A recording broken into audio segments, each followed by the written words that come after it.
Hey, hope everyone's doing really well. I know it's been a while since I've done a video or anything of that nature, so I just wanted to connect and touch base with everyone. And I wanted to go over a really important conversation, and it's the suffering around post-traumatic stress disorder that often happens and the different stages of someone who has PTSD who isn't necessarily self-aware to the point that they become aware, and how someone gets there on that journey. If you have a friend or family member who is currently suffering with post-traumatic stress disorder and they are trying to figure out the path that they're on, you may want to refer them to this video as a resource. That's all that this video is. So just for clarity purposes, this is just me going over my story of what I've gone through in my own struggle with post-traumatic stress disorder and going through my different ages of my development along with that and how I learned to manage the chaos that comes with post-traumatic stress disorder. So what is it?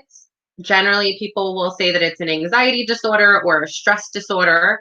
It is your mind, the chemicals in your brain are not working correctly, right? That happens with mental illness in general. There's various types of mental illnesses. All of them have to do with different chemicals. Post-traumatic stress disorder has to deal with serotonin, having a serotonin deficiency. So it is the deficiency causes a psychological response in your fight or flight to go off really exaggerated in your brain because serotonin at proper levels creates a sense of calm and happiness and that kind of feeling. So when you have a deficiency, the fight or flight response is more likely to start going haywire. And that can cause dramatic responses in people where they become very violent or they self-harm or they become very aggressive and angry and you wonder why. And it's because this small trigger of a threatening situation gets blown out of proportion. So, and that happens because of someone's brain chemicals. When someone is on proper medication for the post-traumatic stress disorder, whatever they talk to their doctor about, generally that medication is something to help have more free serotonin in the brain so that your fight or flight response goes off proportionately to the situation versus always any trigger happens and it's like, it'll just be kind of like, oh, little trigger. All right, I could freeze. It's not really worth responding to. So that is all in all what post-traumatic stress disorder is. When your fight or flight goes off, obviously other hormones go off, like your adrenaline, your testosterone, and then you're going into one of your modes of like, I'm going to duck it and run, or I'm going to fight. So like that's what post-traumatic stress disorder. When it's properly managed, you have like a normal brain response or a healthier response where you won't always do that, and you'll think with your judgment function in your brain, and you'll be like, let me weigh out options here. Now that we've covered what it is, let's just talk about how it manifests. The fight or flight response could be more than just someone literally running or someone literally fighting, right? There's a variation of responses that you can have. When you're feeling attacked and threatened, you might name call, you might curse up a storm, you might respond in unhealthy, negative ways. Maybe you ignore someone, maybe you start yelling. Like there's such a variety of different emotions, or you isolate. That's something I do or did because I've worked through that. Where like I just don't want to talk to anyone, I disconnect from the whole world, and I just disappear. My friends, when I was younger, I had a nickname called Houdini because I would just jet and disappear, and no one would find me. So that's part of living with post-traumatic stress disorder until you learn to deal with conflict and learn to tolerate those negative emotions. And it also helps, when you are on medication to better balance your emotions. Like when you start feeling these happier, gentle, good feeling emotions, the negative emotions seem to start lessening instead of being really magnified and not feeling good emotions. when you have a serotonin deficiency, that's what happens. Like the negative emotions, it's like profound and it's exaggerated. And then your good emotions are like dull and you don't really feel stimulated by the good emotions, but you feel hyper stimulated to the negative emotions and you feel like you have to respond. And then you have to navigate your way through this territory.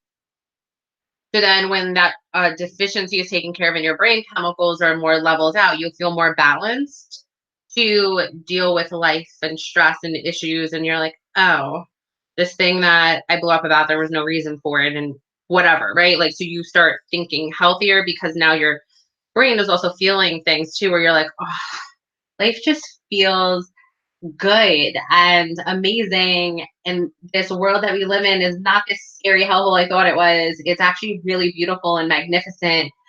And it's fun. And I'm enjoying what I'm doing. I'm enjoying meditating. I'm enjoying being part of nature. I'm enjoying exploring and I'm passionate about the world. Like it's a very different experience than when you're like not medicated or not in therapy. The world is really scary. You can't trust anyone. You don't even know how to trust anyone because there's no skills. So it's a journey to learn how to function in the world. And you feel like you're this lost soul that's just getting left behind because you don't really know how to deal with life and struggle and adversity. All you know is my brain is like, do one or the other, like, run. Like you don't really know where to go. And then you're like, okay, step back. I could freeze. I could hide. Or I could maybe just ignore this situation because it's a waste of my effing time. So there's so many other decisions you can make. And then you're, weighing out the consequences and things of that nature too. So you can do that when your brain is healthy. When you're not and the chemicals are not balanced, you're just thinking like fight, flight, fight, flight. Like that's all you're thinking about. So that it's hard to function in that capacity all the time because anything could be triggering or scary. And all of a sudden, like your innate cave human response is coming out. And now you're like, this is what I got to do. So that is generally what manifests itself first. And it's also there with negative thoughts, like a pattern of negative thoughts over and over again. Being scared about everything, sometimes being paranoid when you're triggered, going through flashbacks. That one's pretty intense and horrible. Flashbacks is like you get triggered and now you feel like you're in this other event where you were triggered before. And now you feel like you're in this place in time and the pain feels like double what it would be. And sometimes you feel like a lot of painful events connect. And then you're like, oh, this pain is excruciating. So if you're not medicated, if you're not in therapy, then that person is very likely to be a substance abuser or have addiction issues. And what that does is it creates additional problems because a lot of substances are not going to help you restore the brain chemicals that someone is missing. So they're like these temporary highs that only temporarily solve the issue at hand, which means that you constantly look for substances or you're getting addicted to something because now you're relying on that to try to function and balance out like this sea of chaos you're going through to just feel normal. And then when you don't have tools, coping mechanisms, skills to process the negative thoughts, and you don't have medication to restore the brain chemicals to help your thinking have this sense of clarity and understanding, and for your emotions to feel more balanced, and then go to therapy to learn the skills that you would need and the tools to handle the disability, then life is a lot harder. So the thing about that is you go on a path downward because that path is substance abuse and addiction. And then when you're in that situation, you can't function either because it's like a temporary band-aid. And then all of a sudden, now you're doing more of that and more of that. And you're trying to figure this out. And you still don't have the skills to navigate post-traumatic stress disorder. So then at that point, when you're like on this path, a lot of people commit suicide or get extremely violent. And then what happens in that scenario is that people get hurt. There's plenty of times we've heard of service members who've committed mass shootings or something like that. And then they're like, oh, they had post-traumatic stress disorder and they weren't on medication or they weren't getting it treated properly. Or you'll hear other events of like someone with post-traumatic stress disorder committed suicide, right? And the statistics are really high for that. So we hear about this and we see it and we witness it, but it's too late by the point that we acknowledge what's happening and we don't deal with the circumstances that surround the individual and what they go through and how to recognize the signs that someone is dealing with those types of issues. Sorry, I was just working out earlier and I'm like thirsty.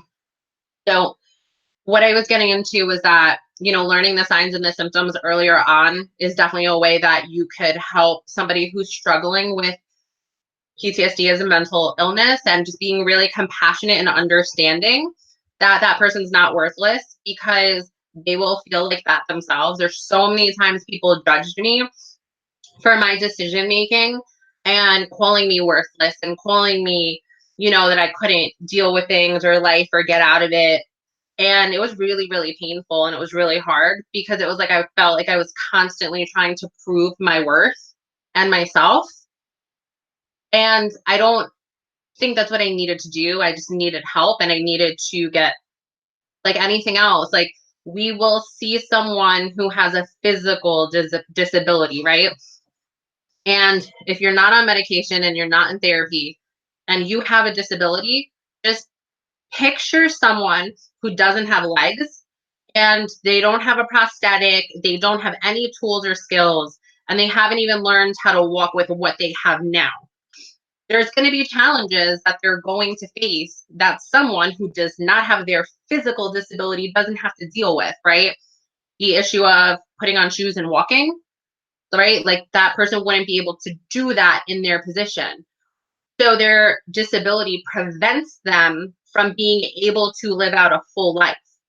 Now picture someone who goes and gets a prosthetic, but maybe they get a prosthetic that's one of the older ones, right? And now they can walk and they can put some shoes on, but they definitely can't run because it might fall off. It's not sturdy.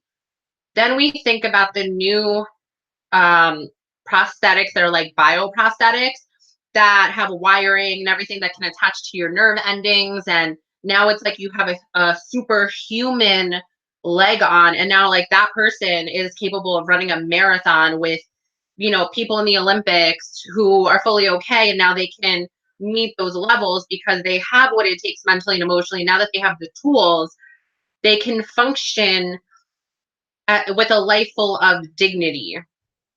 That is like the journey with PTSD. When you're going from not having any of that, you're going to be limited because you don't have, per se, your mental and emotional prosthetics that you need to be able to move forward. And then when you're getting to points that you start to get them, then you have to learn how to use them. And then you have to make sure that you're acquiring like the best possible skills and prosthetics for you to be able to function to achieve whatever you're looking to achieve, right? Whatever goal that is. So it's a journey, a very hard journey of a lot of suffering, especially if you don't have guidance, if you don't have support, if you don't know what's going on. Because half the time I went through this, I couldn't even communicate what was happening to me. Like, I didn't even know how to talk about a flashback. I didn't know how to talk about nightmares. I didn't know how to talk about my feelings. So I was at a point myself that I just by default felt isolated because I couldn't even communicate these things. And then because of that, I kept playing out these negative patterns and getting involved in really abusive relationships. And those relationships were so harmful to my well-being that I played out a pattern over and over again of, you know, being victimized and the violence that would happen to me. And I wouldn't want it. And it was like, I need something to change. I need something to change because I'm the common denominator that every time I'm in a relationship, I end up with some kind of partner who's violent towards me. And I just was not okay with that.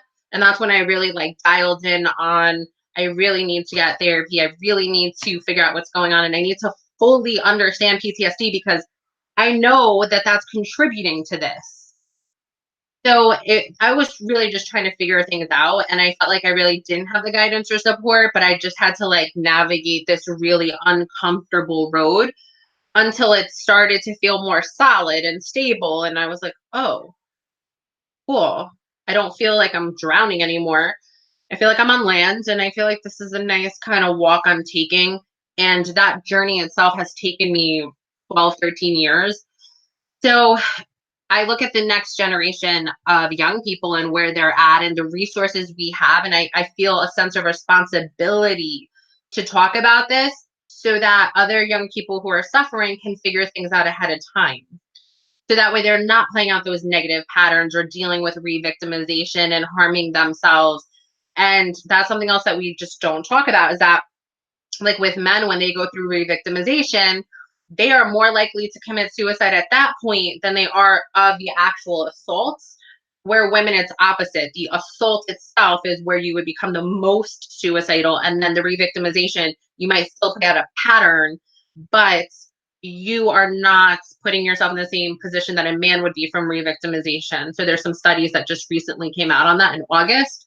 So it's important that I think we think about that and we just try to be compassionate towards people who are dealing with post-traumatic stress disorder or any type of mental illness to begin with. And I think talking about it is really important and about what we go through to be able to, make a difference and just kind of move the conversation forward. So I just wanted to share with you a little bit about my experience with post-traumatic stress disorder, what that's really looked like for me and the struggles that I've had. And I really hope that this just helps you or someone in your life that you know is struggling and they don't know where to turn or what to do. The VA, it could be scary sometimes, especially after dealing with military medicine to go there, or you might have other reasons. All in all, they do very well for different types of therapies surrounding post traumatic stress disorder.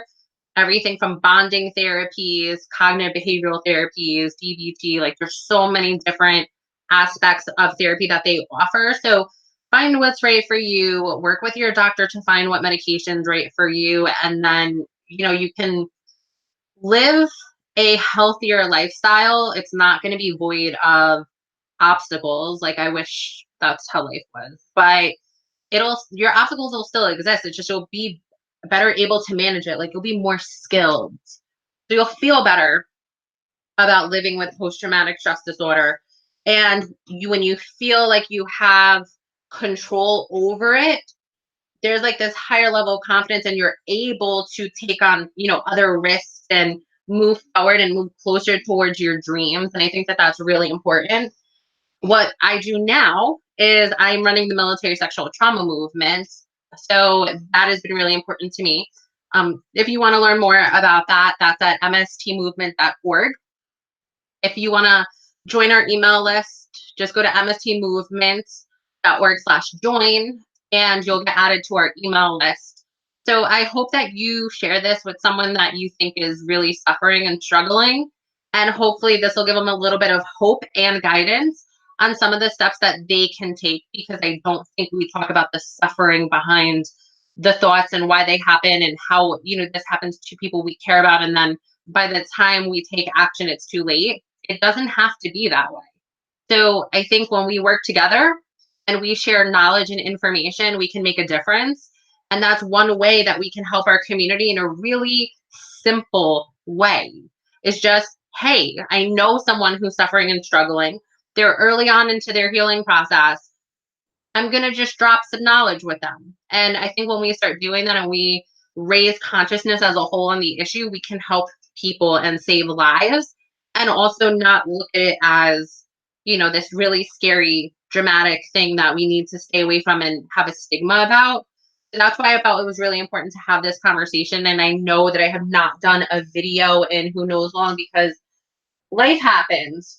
My life, so I'm going to try to get back to these and just kind of throw a little bit of knowledge here and there. in between the other, activities that I'm doing with the movement and my personal life. So anyway, I want to send some love to everyone, and I really hope this benefits someone. All right. Take care, and I really hope that everyone has a great night.